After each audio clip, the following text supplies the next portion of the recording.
오늘 하나님께서 우리에게 주시는 말씀은 로마서 8장 12절에서 17절까지 말씀입니다. 그러므로 형제들아, 우리가 빚진 자로 돼 육신에게 져서 육신대로 살 것이 아니니라. 너희가 육신대로 살면 반드시 죽을 것이로되 영으로서 몸의 행실을 죽이면 살리니, 무릇 하나님의 영으로 인도함을 받는 그들은 곧 하나님의 아들이라. 너희는 다시 무서워하는 종의 영을 받지 아니하였고 양자의 영을 받았으므로 아바 아버지라 부르짖느니라.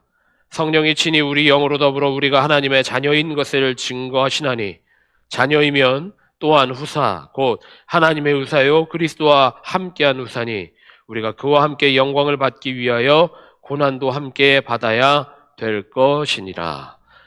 우리에게 주신 하나님의 말씀입니다.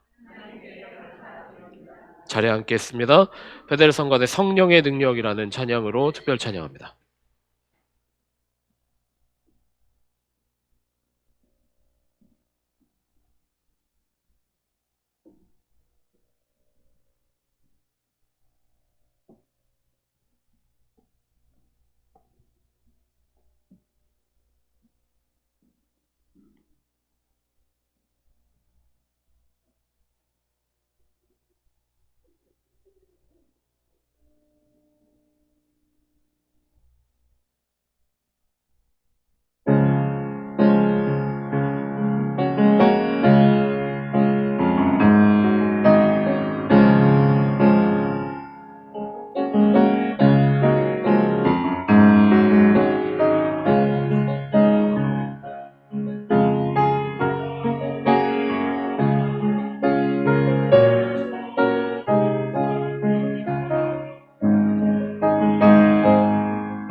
네, 오늘 우리 함께 드리고 있는 우리 베델 키즈 아이들 우리 앞으로 초대하겠습니다. 앞으로 나와주세요. 자, 우리 아이들 앞에 나와서 한번 앉아봅시다.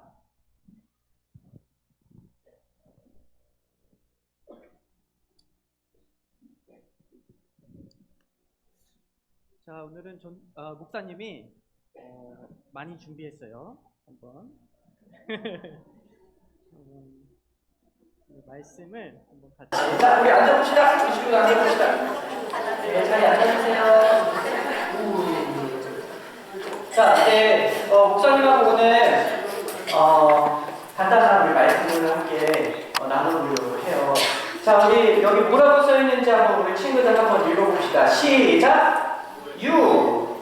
그리고 이건 뭐라고 써있죠? 시작! Sin. 자, 마지막 여기 뭐라고 써있죠? Jesus. 자, 하나님께서 우리 친구들을 창조하실 때, 그리고 우리를 창조하실 때 여기 봐봐요. 이렇게 깨끗하고 퓨어하고 클리어하게 하나님께서는 하나님의 형상을 담아서 아름답고 완전하게 우리 친구들을 창조를 하셨습니다. 그런데 우리가 이 땅에서 살아가다 보면 가끔씩 거짓말도 하고 또 옆에 있는 친구들을 괴롭히기도 하고 그리고 속이기도 해요. 그래서 우리의 마음이 죄로 가득해져서 우리가 때로는 무섭고 두려움에 떨기도 해요. 그리고 이 죄의 마지막의 결과는 무엇이냐? 사망이에요. 그래서 우리는 이렇게 죄를 지을 수밖에 없는 삶을 살아가면서 우리 삶에 죄를 짓고 하나님으로부터 멀어지는 삶을 살고 있죠. 그런데 하나님은 이런 우리들의 모습도 너무 사랑하셔서 이 땅에 누구를 보내셨죠? 지으셨어요. 네, 예수님을 이 땅에 보내셨어요. 자, 하나님께서 예수님을 이 땅에 보내신 이유는 뭐냐면 이 죄를 정복하고 이기기 위해서 하나님께서 예수님을 이 땅에 보내주셨어요. 자, 그래서 이 죄가 예수님께 부어지면 어떻게 될까요? 이렇게 될까요?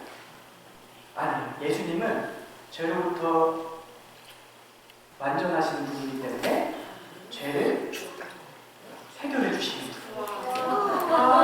그래서 예수님께서 이 땅에 오셔서 우리의 죄를 해결하시기 위해서 이 땅에 오신 거예요. 그리고 우리 모두에게 이 완전한 삶을 살아가기 위해서 예수님께서 십자가에 달려서 돌아가시고 그 보혈의 피를 우리 친구들을 위해서 흘려주셨습니다. 그래서 우리 친구들이 이 예수님을 믿을 때마다 우리의 삶도 완전해질 수 있는 거예요. 자, 그래서 우리 친구들이 이 세상 속에서 죄의 종로를 타는 것이 아니라 예수님을 믿는 우리는 이제 하나님의 자녀가 되어서 우리는 하나님을 아버지라고 부르면서 하나님의 자녀답게 이 세상을 살아갈 수 있는 거예요. 자, 그래서 우리 친구들이 이 세상에 나아가서 이제 그리스도인으로 살아갈 때 이렇게 우리를 완전하게 하시는 하나님의 은혜로 살아갈 수 있는 우리 친구들 되기를 바랍니다. 아멘. 네, 자, 기도하겠습니다. Gather your hands and close your eyes. Let us pray. 사랑의 하나님 감사합니다. 우리를 위해 십자가 지시고 그 귀한 보혈로서 우리를 자유케 하신 하나님, 하나님 우리들이 그 십자가의 은혜를 따라 살아갈 수 있도록 주님 인도하여 주셔지고 우리 아이들이 세상 살아갈 때 죄의 종로를 타는 것이 아니라 우리를 자유케 하시고 완전하게 하시는 그 십자가의 은혜를 따라 살아갈 수 있는 우리 아이들 될 수 있도록 주님께서 축복하여 주시옵소서. 아멘. 감사하며 예수님의 이름으로 기도했습니다. 아멘. 네, 자리로 돌아가 주세요. 어린이 설교의 반응을 제법 열심히 하시네요.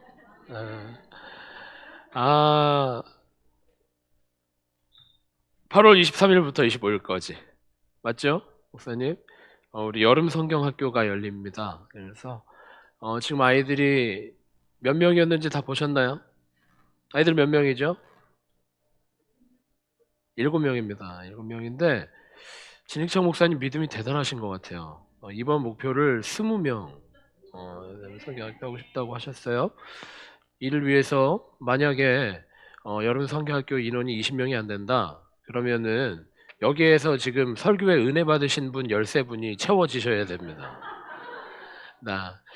이를 위해서 같이 기도해 주시고 홍보도 많이 해 주시고 주변에 한국 아이들이 있으면 또 한국어로 예배 드리기를 원하는 아이들이 있으면 함께 여기 베델교회로 인도해 주셨으면 좋겠습니다. 아멘. 이 정도면 됐죠? 힘을 많이 실었습니까? 됐습니다. 우리가 5월 한 달 동안 가정의 달이라고 이름 붙여서 지나가게 됩니다. 첫 주는 어린이 주일, 두 번째 주는 어머니 주일. 그리고 그 이후로도 이 가정을 생각하면서 5월 한 달 지나가고 있었어요. 근데 오늘이 5월의 마지막 주일인데 우리에게 주신 가장 큰 가정은 무엇일까 한번 생각해 보게 됩니다. 여러분은 여러분에게 주신 가장 큰 가정 무엇이라고 생각하십니까? 이렇게 빨리 맞추시면 난감해지는데 우리에게 가장 크게, 가장 든든하게 또 가장 은혜 있게 조성하여 주신 가정이 바로 교회인 줄 믿습니다. 세 분만 아멘하셔서 근심과 걱정이 가득 차게 되었습니다. 다시 한번 교회가 우리에게 주신 가장 큰 가정인 줄 믿습니다. 그래서 이 옆에 있는 모든 분들이 주 안에서 우리가 형제 자매이고 우리가 한 가족인 줄 믿습니다. 옆에 있는 분들에게 인사하겠습니다. 사랑하고 축복합니다. 이번에 조금 파격적으로 해봅시다. 옆에 있는 분이 남자분이면 오빠고 여자면 언니입니다. 오빠 사랑해요. 이렇게 한번 해보겠습니다. 언니 사랑해요. 이렇게 해보겠습니다. 부끄러워하지 마시고.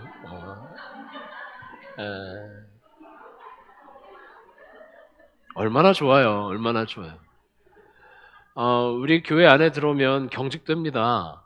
집사님, 아무개 권사님, 장로님 이렇게 호칭들이 경직되다 보니까 교회가 경직되기 쉽습니다. 하지만 교회는 그런 공동체 아닙니다. 주님께서 피값으로 세우신 이 공동체는 주의 사랑으로 충만한 공동체인 줄 믿으시기를 바랍니다. 그런데 우리가 교회를 이렇게 꿈꾸고 기대하며 예배당에 찾아오지만 우리가 많은 순간 교회에서 상처받기도 하고 실망하기도 하고 또는 낙담하여서 교회를 떠나기도 합니다.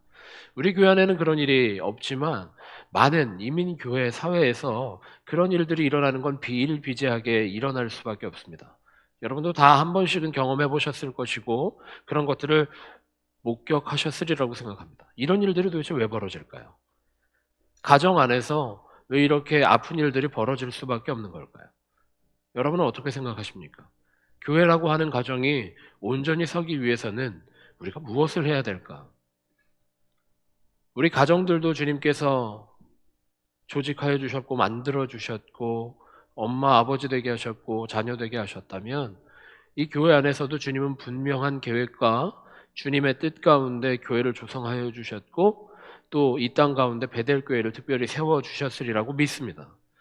그러면 하나님이 원하는 교회라고 하는 게 뭘까 생각해 봤으면 좋겠다라는 겁니다.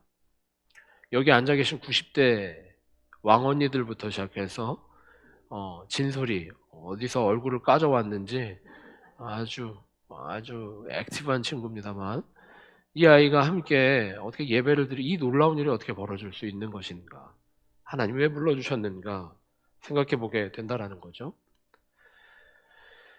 오늘 설교 말씀 제목을 이렇게 했습니다. 성령 충만한 사람들, 다음 쉼표 지고 교회라고 했습니다. 여러분 교회 오면 가장 먼저 무엇을 기대하십니까?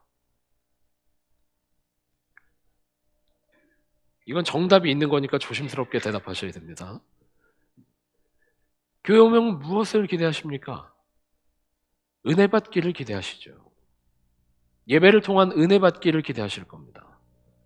예배를 통해 은혜 받은 사람들이 성령 충만한 사람들 되어서 함께 모여 공동체 된 것, 그것을 교회라고 한다는 겁니다. 여러분 어떠십니까? 여러분 성령 충만하십니까?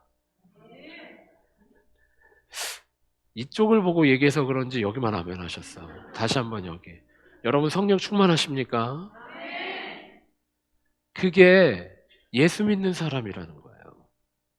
예수 믿는 사람은 성령 충만한 사람이라는 겁니다. 오늘 우리가 말씀 보면 로마서 8장 말씀을 보았습니다. 바울이 아주 강력하게 선포하고 있는 내용입니다. 제가 다시 읽어드릴게요. 이걸 제가 조금 다른 버전으로 우리말 성경으로 읽어드리겠습니다. 12절부터 17절까지 말씀인데 그러므로 형제들이여 우리는 육신을 따라 살아야 하는 육신에 빚진 사람이 아닙니다. 만일 여러분이 육신을 따라 살면 반드시 죽을 것이지만 성령으로 몸의 행실을 죽이면 살 것입니다. 누구든지 하나님의 영으로 인도를 받는 사람들은 하나님의 아들들입니다. 여러분은 다시 두려움에 이르게 하는 종의 영을 받지 않고 양자의 영을 받았습니다. 우리는 그 영으로 아바, 아버지라고 부릅니다. 성령은 친히 우리의 영과 더불어 우리가 하나님의 자녀임을 증언합니다. 우리가 자녀이면 또한 상속자입니다. 우리가 그리스도와 함께 영광을 받기 위해 그분과 더불어 고난을 받으면 우리는 하나님의 상속자요 그리스도와 함께 상속자가 됩니다. 성령 충만하십니까?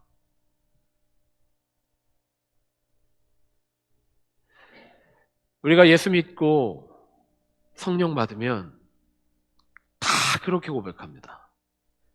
인생이 달라졌다. 내 삶이 달라졌다. 세상이 달라졌다. 내 눈이 뜨여서 주님 주신 이 창조 세상이 보이기 시작하였다라고 말합니다. 그건 뭐를 뜻하는 걸까요? 잠시 잠깐의 아름다움, 감격, 흥분, 전율을 이야기하는 것일까요? 아니면 말 그대로 새 생명, 새로운 인생을 살게 되는 것일까요? 예수 믿고 우리가 변한 것이 있다면 딱 한 가지입니다. 내 마음대로 살던 인생에서 하나님 뜻대로 살아가게 된다는 것입니다. 내 욕심대로 살아가던 인생에서 성령의 인도하심으로 살아가는 인생으로 변화되어졌다는 겁니다. 성령 충만하다라고 하는 것은 어찌 보면 이제는 내 마음대로 살 수가 없다라는 이야기가 되는 것입니다. 성령 충만한 사람들이 모여있는 것이 교회다. 그러면 내 마음대로 하는 사람들이 없는 곳이 되는 겁니다. 여기에 우리 한 1,500분이 모여 계시는데 여기 있는 1,500명이 다 내 마음대로 살지 않고 이제는 내가 나를 구원하신 예수의 뜻 가운데에서 지금도 살아 역사하시는 성령의 인도하심 가운데 살아가기로 결단했다라는 것을 뜻하는 겁니다. 여러분, 예배 드린다라고 하는 게 뭘까요? 예배 드린다라고 하는 것은 철저하게 무릎 꿇는다는 뜻입니다. 나의 최고의 예를 다해서 엎드려진다라고 하는 뜻을 가지고 있는 게 예배입니다. 워십이라고 하는 단어도 마찬가지입니다. 최고의 것을 드린다. 여러분에게 있는 최고의 것이 무엇입니까? 여러분에게 있는 최고의 것이 무엇인지 한번 생각해 보시기 바랍니다. 여러분이 가지고 있는 가장 값진 것이 무엇입니까? 여기 속으로 생각하실 때 집에 금송아지가 한 마리 그거 가져오라고 지금 목사님이 얘기하는 건가? 어떻게 알고? 아니죠. 금보다도 귀한 것이 있습니다. 여러분이 가지고 있는 가장 귀한 건 무엇입니까? 또 저기 있는 분은 내가 지금 자동차 살 계획이 있는데 아니죠. 우리에게 가장 귀한 것은 은과 금이 아닙니다. 우리에게 주신 우리의 생명, 우리의 삶 자체, 그것보다 귀한 게 어디 있을까요? 이 예배 자리에 나올 때 우리는 우리에게 가장 귀한, 우리에게 주신 가장 귀한 것을 주님께 드릴 결단으로 나와야 한다는 겁니다. 여기 무서운 곳입니다. 저 문 넘어오면 여러분의 인생은 이제 여러분의 것이 아닌 겁니다. 예배 드리러 나오는 결단이라고 하는 것은 그런 거예요.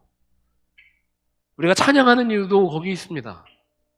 말씀 듣는 이유가 거기 있는 겁니다. 이제 내 인생을 주님께 드리우니 주님, 내 인생을 사용하시고 인도하셔서 주님의 뜻 가운데 도구된 삶이 되게 하여 주옵소서 라고 결단하는 게 예배인 줄 믿습니다. 여러분들 흔히 그렇게 얘기합니다. 가족이라고 하는 것, 가족의 연이 어떻게 더 임프루브 되느냐, 더 단단해지느냐, 여러분 무엇이라고 생각하십니까? 저는 그래서 가족이라는 단어보다 더 좋아하는 단어가 있는데 식구라고 하는 단어를 참 좋아합니다. 어떤 영화에서 이 건달들이 이 사우나에 앉아서 하는 대화가 있었답니다. 영화에 나오는 대사입니다. 야, 너희들은 식구를 뭐라고 생각하냐? 이게 웃으라고 하는 얘기인데 아무도 안 웃으시네요. 성대모사까지 했는데 여러분 한번 물어보세요. 식구라고 하는 단어가 무슨 뜻입니까? 같이 먹는 입군형이요 이렇게 말하더라고요. 식구라고 하는 단어는 말 그대로 같이 밥 먹는 입이라는 거예요. 같이 한 상에 둘러 앉아서 밥 먹는 사람들, 그거를 식구로 말한다라는 거예요. 여러분, 이 시간 우리가 예배 드리며 같은 말씀 듣는다라고 하는 게 얼마나 놀라운 일인지 아십니까? 같은 말씀 펴놓고 같은 예배 드린다라고 하는 게 참 귀한 겁니다. 이 시간 주신 말씀이 우리가 한 주간, 아니 우리의 삶의 전체를 주장하도록 여러분 애쓰시는 여러분 되시기를 바랍니다. 그래야 우리가 베델 교회가 되는 거예요. 주님께서 우리 한 사람 한 사람에게 다 필요한 말씀을 주십니다. 말씀을 주시는데 때로는 이런 말씀으로, 때로는 저런 말씀으로, 또 이런 모양으로 저런 모양으로 우리 가운데 들어와서 역사하시는 말씀이 되는 줄 믿으시기를 바랍니다. 우리는 이제 다 한 식구다라는 거예요. 오늘 말씀, 우리가 이제는 육으로 살지 않고 영으로 사는 사람이다라고 고백합니다. 우리의 욕심대로 살지 않고 주님의 인도하심대로 사는 사람들이다라고 결단하고 있습니다. 그게 교회인데 여러분 이제는 좀 점검을 해봤으면 좋겠습니다. 우리가 이 예배 가운데 말씀 같이 듣고 함께 움직이는 교회가 되었는데, 한 식구가 되었고 가족이 되었는데, 여러분은 한 주간 동안 얼마나 말씀 붙들고 살아가십니까?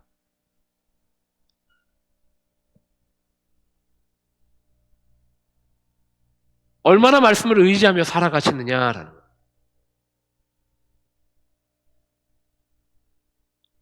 날마다 눈 뜨면 주님 주신 말씀을 기억하며 살아갈 수 있는 것. 내 옆에 누군가와 대화하면서도 주님이 주신 감동대로 대화할 수 있는 것.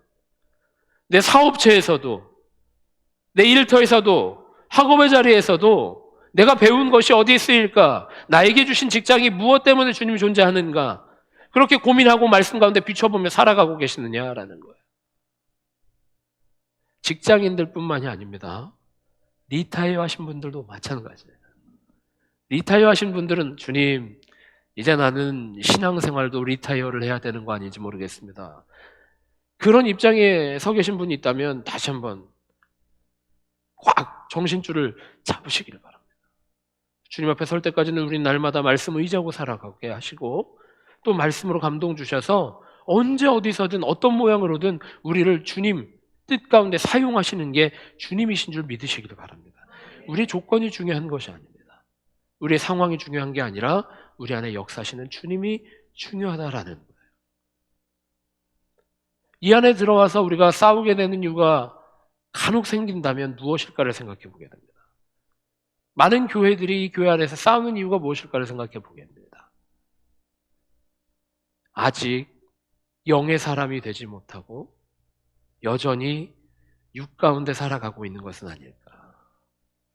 우리가 새로운 삶을 살아가게 되었다라고, 이제는 내가 죽고 나에게 생명 주신 주님 뜻 가운데 살아가겠다라고 결단한 사람들이 모였지만, 그럼에도 불구하고 여전히 우리가 내 욕심대로 살아가고, 내 욕심대로 이야기하고, 내 욕심대로 말하고, 내 욕심대로 행동하고, 내 욕심대로 걸어가며 살아가고 있었던 것은 아닐까.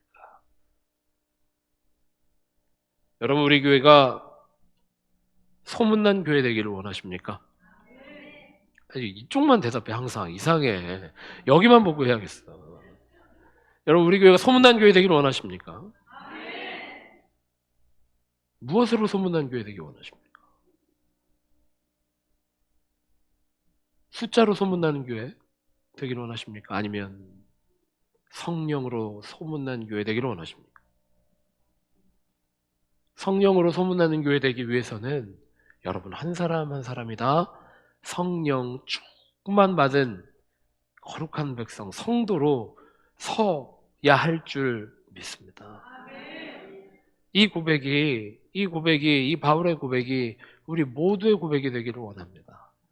우리 모두의 고백이 되기를 원하는데, 그러므로 형제들아, 우리가 빚진 자로 돼 육신에게 져서 육신대로 살 것이 아니니라. 육신대로 살 것이 아니니라.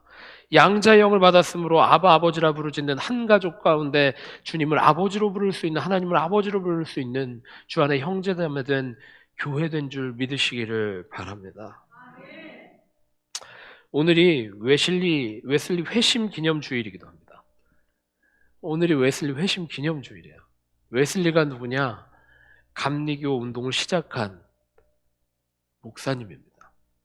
성공의 신부였으나 감리교 운동을 시작하고 감리교를 일으킨 웨슬리 목사님, 회심을 기념하는 주일이라는 거예요. 저는 다른 교단에 이런 것들이 얼마나 있나 좀 봅니다. 장로교단에 회심 기념 주일이 있나, 어느 교단에 뭐가 있나. 이거 감리교의 특징이거든요. 회심 기념 주일, 웨슬리 회심 기념 주일을 하는데, 웨슬리 회심이 왜 중요하냐라는 거예요. 여러분, 웨슬리 회심, 여러분 삶에 뭐 어떤 큰 의미가 있으십니까? 웨슬리가 누군지, 옛날에 살았던 할아버지인지, 아니면은 그 웨슬리가 도대체 누군지 모르시는 분들도 계실 텐데, 우리가 왜 감리교회에서는 왜 웨슬리 회심주의를 기념하고 있느냐면, 여러분 삶에서도 날마다 회심이 일어나기를 원하기 때문입니다. 우리 감리교회 신앙에 어떻게 보면 큰 기둥 중에 하나가 이 회심의 순간입니다. 웨슬리 목사님의 삶을 지켜보면, 웨슬리 목사님 목사 가정에서 자란, 성직자 가정에서 자란 아주 반듯하고 공부 잘하고 착하고 똑똑한 아이였습니다. 그러니까 얼마나 똑똑하고 착하고 귀한 아이였는지 잘 자라서 신학교육 받고 영국인이 미국 땅에 선교하러 왔습니다. 근데 그 아이에게 어떤 일이 벌어지는 줄 아십니까? 선교 활동 와서 바람나고, 선교 활동 와서 여자친구가 많이 생기고, 선교 활동 와서 사고치고. 그 웨슬리 목사님이었어요. 선교사로 왔는데, 목사 됐고 선교사 됐는데, 그의 미국에서의 선교 활동이 어떻게 됐는지 아십니까? 뭘 조심스러워 하세요. 당연히 망했죠. 선교 활동 와서 바람 폈다니까요. 선교 활동 와서 막 사고치고 그랬어요. 그 착한 사람이, 그 반듯하게 자란 사람이 선교사로 와서 사고치었다니까요. 근데 왜 그럴까 가만히 생각해 봤습니다. 아무리 교회에 들락날락 하더라도, 교회 교육을 받으면서 잘한다고 하더라도, 종교인으로 산다라고 하더라도 그 안에 성령 충만의 경험이 없으면, 회심의 경험이 없으면 아무 의미가 없는 거예요. 이게 조심스러운 얘기입니다만, 아무리 집사라고 하더라도, 권사요 장로라고 하더라도, 심지어는 목사라고 하더라도 주 안에 푹 잠긴 경험이 없는 사람은, 말씀으로 사로잡힌 경험이 없는 사람은 이 자리에 와서 앉아있는 게 아무 의미가 없다라는 거예요. 근데 웨슬리가 어느 날 회심합니다. 로마서 말씀 서문을 읽어가는 예배 집회였습니다. 모라비안 교도들이 뜨겁게 기도하고 말씀 읽는 집회였습니다. 근데 말씀이 와서 닿기 시작하는 겁니다. 웨슬리에게 닿기 시작하는 겁니다. 그리고 울며 기도하기 시작합니다. 아, 이것이 아니구나. 반듯한 모양으로 사는 것, 도덕적인 모양으로 살아가는 것, 정갈한 모양으로 살아가는 것이 중요한 것이 아니라, 오직 성령으로 살아가는 삶, 오직 말씀에 사로잡힘으로 살아가는 삶, 오직 주를 믿음으로 살아가는 삶 가운데 새로운 인생이 시작되는 것이구나, 구원받은 인생이 시작되는 것이구나라고 하는 걸 깨달았다라고 하는 거예요. 이 이전의 웨슬리의 삶과 회심 이후의 웨슬리의 삶은 완전히 달라집니다. 회심 이전에는 성공의 선교사로 실패했습니다. 회심 이후에 성령 받고 나서 감리교 운동이 막 시작됩니다. 사회가 변화되기 시작합니다. 사회가 변화된 것은 뭐 조직으로 된 게 아닙니다. 그 안에 계신 성령께서 일하시도록 순종했기 때문에. 그 안에 계신 성령에 순종하여서 삶이 변화되어졌기 때문에 이 감리교가 시작됐다라는 거예요. 여러분, 제가 지난 4달간을 한번 돌아보는 시간을 가졌습니다. 저에게 이 4달이 되게 소중하고 귀한 시간입니다. 여러분이 4달이 뭔지 모르겠다는 표정을 하고 계시면 제가 무척 서운할 것 같은데, 제가 베델교회 이 설교단에 선정해 이제 4달이 됩니다. 4달이 됐습니다. 만으로 4달이 됐는데 4달 동안 참 기쁘고 행복한 일들이 많았습니다. 놀라운 일들도 많았고 여러분들이 헌신하셔서 귀한 행사들도 많이 했습니다. 근데 제가 이렇게 돌아보면서 피지컬리 지쳐 보이는 사람들을 많이 발견하게 됩니다. 피지컬리 지쳐 보이는 사람들. 우리가 열심히 달려왔기 때문입니다. 신이 났기 때문에 열심히 달려왔습니다. 그래서 좀 지쳐 보이는 사람들도 있습니다. 사실. 그런데 돌아보며 그런 생각이 듭니다. 아, 주님께서 귀한 시간, 귀한 경험을 주셔서 우리가 함께 모이게 하시고 또 신이 나게 하시고 교회 사랑하는 마음을 주시는 것 감사하다. 그런데 우리의 이 신남이 어디까지 계속될까를 다시 한번 생각해 보게 되더라고요. 제가 무서운 말 하려고 하는 게 아니라 우리의 이 뜨거움이 우리의 힘으로 될 것인가도 생각해 보게 되더라고요. 우리가 발버둥 친다고 해서 이 신남, 이 흥이 계속될 것인가? 아니라는 거야. 우리에게 주신 이 은혜를 어떻게 간직할 것인가? 우리에게 주신 이 성령을 어떻게 소유하며 살아갈 것인가? 여러분, 이제 성령 강림 후절기가 시작이 되는데 1년에 거의 반이 되는 기간입니다. 성령 강림 후절기는 이 초록색 영대를 이렇게 상징하면서 초록색으로 상징하고 지나갑니다. 이 초록색으로 하는 이유가 무엇일까요? 신앙의 성장입니다. 이 초록색이 상징하는 생명력처럼 초록색이 이 밖에 나가 보시기 바랍니다. 나무들이 점점 진하게 초록색으로 변해가면서 얼마나 풍성한 생명력을 뽐내고 있습니까? 그 초록처럼 우리의 신앙도 초록으로 물들여지기를 원하는 계절이 바로 이 성령 강림 후절기인데 우리가 무엇을 해야 될까? 하나님이 엮어주신 이 큰 가정된 이 교회가, 이 베델 교회가 이제는 무엇을 해야 될까? 계속 열심히 뛰어야 될까? 아니면 주님 앞에 엎드려져 기도하기 힘쓰는 교회가 되어야 할 것인가? 전 여기서 아멘이 나올 줄 알았는데 여러분 어떠십니까? 우리 교회 성도들이 주 안에서 푸릇푸릇하게 진청으로 성장하며 주님 앞에 주님 닮아가는 성화된 삶을 살아가려면 어떻게 해야 될 것인가? 우리 모일 때마다 기도에 힘쓰는 교회 되시기를 축복합니다. 모일 때마다 성령 충만을 간구하며 기도할 수 있는 베델 교회 되시기를 축복합니다. 우리가 모일 때마다 말씀으로 받은 은혜를 나눌 수 있는 교회 되기를 축원합니다. 그게 교회라는 거예요. 그게 교회라는 겁니다. 그게 성령 충만한 교회이고 성령 받은 사람들의 특징인 줄 믿으시기를 바랍니다. 제가 오늘 친교 시간에도 한번 보겠습니다. 제가 이거를 전에도 얘기를 한번 했을 거예요. 진짜 교회란 무엇일까? 성령 충만한 충만한 사람들이 모이는 교회라고 하는 게 무엇일까? 대화가 달라진다라는 겁니다. 입에서 나오는 말이 달라질 수밖에 없습니다. 하는 행동이 달라질 수밖에 없습니다. 왜? 성령에 사로잡힌 사람들이기 때문에. 성령이 감동 주시는 사람들이기 때문에. 여러분, 우리 교회가 성령 충만한 교회이기를 원합니다. 아까 진익창 목사님 아주 부럽더라고요, 오늘. 저도 설교하면서 그런 반응을 좀 받고 싶거든요. 막 이런 반응. 얼마나. 교보제 설교 재료를 보면서 그런 생각이 들었습니다. 아무리 우리가 노력해도 검정 물든 물은 걸러낼 수가 없습니다. 스스로 정화될 수 없습니다. 무엇으로 되느냐? 오직 성령 받으면. 오직 성령으로 충만하면 주님께서 하시는 줄 믿으시기를 바랍니다.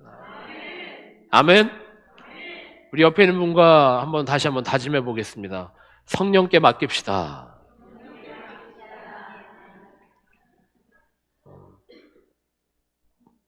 다시 한번 더 크게, 눈 마주치면서 합시다. 성령께 맡깁시다. 다시 한번 성령이 하십니다. 주님께서 펼쳐나가실, 베델교회를 통해 펼쳐나가실 일들을 기대하는 이 성령 강림우절기에는 더욱 크게 역사하실 주님의 역사를 기대하며 또 기도하며 또 소망하며 승리할 수 있는 베델교회 모든 성도들 되셨으면 좋겠습니다. 우리 같이 찬송하면서 성찬 준비하도록 하겠습니다. 주님께서 여러분과 함께 하시기를 바랍니다. 화면을 빨리 넘겨주시기를 바랍니다. 주님께서 여러분과 함께 또한 목사님과 함께 하시기를 바랍니다. 우리의 마음을 드높여 하나님께 올립니다. 하나님의 구원 역사에 감사를 드립니다. 바르고 마땅한 일입니다. 우리 성찬 예식을 위한 하나님 말씀 요한 1서 4장 7절에서 9절까지의 말씀 같이 한 목소리로 읽겠습니다. 사랑하는 자들아, 우리가 서로 사랑하자. 사랑은 하나님께 속한 것이니 사랑하는 자마다 하나님께로 나서 하나님을 알고 사랑하지 아니하는 자는 하나님을 알지 못하나니 이는 하나님은 사랑이심이라. 하나님의 사랑이 우리에게 이렇게 나타난 바 되었으니 하나님이 자기의 독생자를 세상에 보내심은 저로 말미암아 우리를 살리려 하심이라. 아멘. 시간 우리가 함께 조용하게 기도하기를 원하는데 이 시간은 회개의 기도를 하기를 원합니다. 특별히 사랑으로 살지 못한 죄를 고백하며 주님께서 보여주신, 주님께서 우리에게 주신 그 사랑의 능력으로 사랑하지 못했던 우리의 삶의 모양들을 돌아보고 또 주님 앞에 나아가는 기도의 시간을 갖도록 하겠습니다. 조용하게 주님 앞에 회개하며 기도하도록 하겠습니다. 거룩하사 이 세상 만민을 심판하시는 하나님, 하나님의 뜻대로 살아야 할 우리가 말씀을 거역하고 언행심사에 있어서 주님의 영광을 가린 죄를 회개합니다. 자비로우신 주님, 우리를 불쌍히 여기시고 예수님 십자가의 은혜로 지은 죄를 용서하여 주옵소서. 이제부터 새로운 믿음과 변화된 모습으로 하나님의 영광을 위하여 살게 하여 주옵소서. 우리를 구속하신 예수 그리스도의 이름으로 기도합니다. 아멘. 수고하고 무거운 짐진 자들아, 다 내게로 오라. 내가 너희를 쉬게 하리라. 이 시간 우리에게 주시는 하나님 말씀인 줄 믿습니다. 주님의 평화가 여러분과 함께 또한 목사님과 함께 하시기를 바랍니다. 이제 화해와 평화의 증표로 옆에 있는 분들과 적어도 4분 이상씩 인사하도록 하겠습니다. 주님의 평화가 함께 하시기를 바랍니다. 진심으로 합시다. 주님의 평화.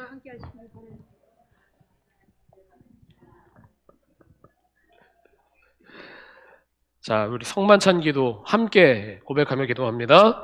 전능하신 창조주 하나님, 언제 어디서나 주님께 영광을 돌리며 감사합니다. 주님의 은혜로 우리를 먼저 선택하시고 그리스도의 몸된 교회로 연합하게 하셔서 하나님의 구원 역사를 이루어 가심을 감사합니다. 또한 예수님께서 제정하신 성만찬 예식에 우리가 참여하여 떡과 포도주를 먹고 마실 때마다 주님의 임재를 체험하게 하심을 감사합니다. 이 시간 성령의 도우심으로 우리를 성별하여 주시고 하나님의 거룩하신 이름에 합당한 찬양과 감사를 드리게 하옵소서. 우리를 죄에서 구원하신 예수님의 이름으로 기도합니다. 아멘. 예수님께서 잡히시기 전날 밤 제자들과 식탁에 앉아서 떡을 나누시며 이렇게 말씀하셨습니다. 기억하여라. 너희를 위해 찢길 나의 살이다. 주님은 사랑이십니다. 또 사랑하셨기에 우리를 위해 십자가 지셨습니다. 기억하는 우리 모든 성도들 되시기를 바랍니다. 주님께서 또 식후에 잔을 높이 들고 제자들에게 이렇게 말씀하십니다. 기억하여라. 너희를 위해 흘릴 나의 피이다. 이 시간 기억하기를 원합니다. 주님께서 피 흘려서, 주님께서 십자가에 달리셔서 우리를 주의 자녀 되게 하신 줄 믿으시기를 바랍니다. 믿으시면 또 기억하시기를 바랍니다. 이 시간 성찬에 참여한 우리는, 성찬을 받고 세상으로 나아갈 우리는 내 마음대로 살아가는 사람들이 아닌 주님께서 선택하시고 구원하시고 변화시켜 주신 주의 자녀이자 성령 충만한 사람으로 살아가게 하셨음을 기억하며 이 시간 성찬에 참여할 수 있는 베델교회 모든 성도들 되시기를 바랍니다. 이 식탁을 위해 구별하며 기도하도록 하겠습니다. 제가 기도합니다. 하나님, 이 시간 우리를 이 거룩한 식탁 가운데 불러주시니 감사합니다. 주님께서 진설하여 주신 이 떡과 포도주가 이 식탁 가운데 임하여 주신 주님으로 인해 주님의 몸과 피 되게 하여 주시고, 이것을 받아 먹고 마실 때 우리가 그리스도의 흔적으로 살아가게 하셔서 이제는 우리의 육신대로 살아가는 것이 아니라 영의 사람으로, 성령 충만한 사람으로, 주님의 주시는 능력으로 주님의 뜻 가운데 승리하는 우리 모두가 될 수 있도록 인도하여 주시옵소서. 이미 이 식탁 가운데 임재하여 주신 줄 믿으며 예수님의 이름으로 간절히 기도합니다. 아멘. 이제 각자 기도하며 준비하시다가 성찬 받으실 준비가 되신 분부터 나와 받도록 하겠습니다. 기도하겠습니다.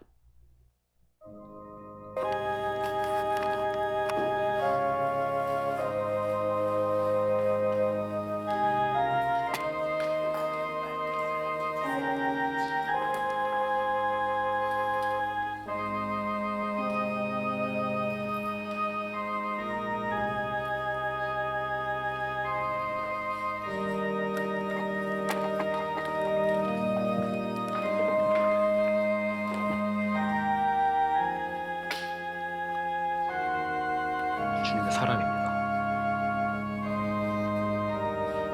주님의 사랑입니다. 주님 우리 장로님 사랑하십니다. 주님의 사랑입니다.